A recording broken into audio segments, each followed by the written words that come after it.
Every time I'm asked about the difference between Christian counseling and biblical counseling, I always want to know definitions.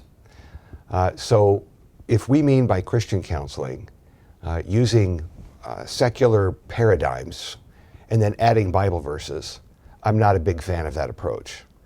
When we think of biblical counseling, if we mean by that a counseling approach that is built on Scripture, as in, what's my main problem?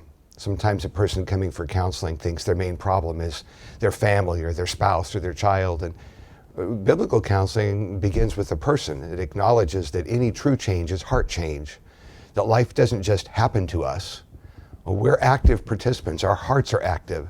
So we don't just say, this happened and anger came out. No, we own it. I got angry. So biblical counseling looks at the heart. It uses biblical parameters to say, here's the solution. Biblical counseling focuses on how my main problem is my distance from God. And I need to be reconciled with God. And I need to live life with a different perspective than just whether I'm happy or not. So I lean toward the biblical counseling category very strongly with this one caution. Sometimes biblical counselors, I've met a few, who come across as very angry people who want to just kind of smack people with God's truth. And I don't think that's good biblical counseling. Good biblical counseling includes both grace and truth. Jesus was full of grace and truth, John's gospel tells us. And good counseling is truth and grace.